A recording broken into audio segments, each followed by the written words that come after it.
পাগলিটা চলে গেল, দীর্ঘ ১ মাস পূর্ণ হলো, তবুও ফেরেনি ঘরে। যিনি স্বজন হারানোর ব্যথা বোঝেন, ক্যামেরার সামনে অভিনয় করেন, সেই মানুষটিকে আজ বাংলাদেশ খুব বেশি মিস করছে। বলছি কথিত হাজার বছরের শ্রেষ্ঠ বাঙালি বঙ্গবন্ধু শেখ মুজিবুর রহমান ওরফে দেবদাসের মেয়ে শেখ হাসিনা ওরফে কাঁঠাল রানীর কথা। গত ৫ই আগস্ট রাগ করে হেলিকপ্টার যোগে মামু বাড়ি দিল্লি গিয়ে পড়েন। সেই থেকে ১ মাস পার হয়ে গেলেও ফিরে আসেননি নিজ ঘরে। পাগলিটা যেদিন চলে যায় তারপর থেকে বাংলাদেশ কেমন যেন থমকে আছে। শেখের বেটি চলে যাওয়ায় দেশের আপামর জনতা কাঁঠাল রানীর অভাব হাড়ে হাড়ে টের পাচ্ছে। পাগলিটা হয়তো চলে গিয়ে বেঁচে গিয়েছে, কিন্তু রেখে গেছে সহ সভাপতিদেরকে, যারা নিয়মিত কট খাচ্ছে।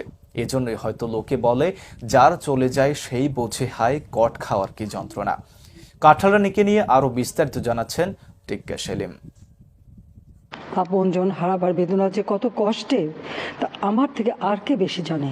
স্বজন হারানোর ব্যথা বুঝতে পারে এমন একজন দেশ দরদি জননীকে এই বাংলার নিষ্ঠুর মানুষ বুঝতে পারল না। শেখ হাসিনা পালিয়ে গেছে, শেখ হাসিনা নাই, শেখ হাসিনা চলে গেছে, শেখ হাসিনা পালায় না।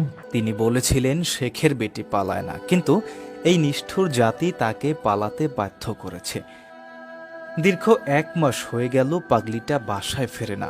কোথায় আছে, কি করছে, কি খাচ্ছে না খাচ্ছে, এই চিন্তায় ঘুমোতে পারছে না হাজারো সহ সভাপতিরা।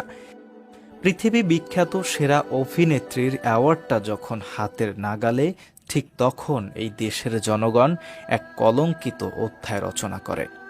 যেই আগস্ট মাসে জাতি কাঁঠাল রানীর পিতাকে হারিয়েছিল, সেই আগস্টেই জাতি দেশরত্নকে হারিয়েছে, হয়তো চিরদিনের জন্য, কারণ বয়সটাও যে বড্ড বেড়ে গিয়েছে।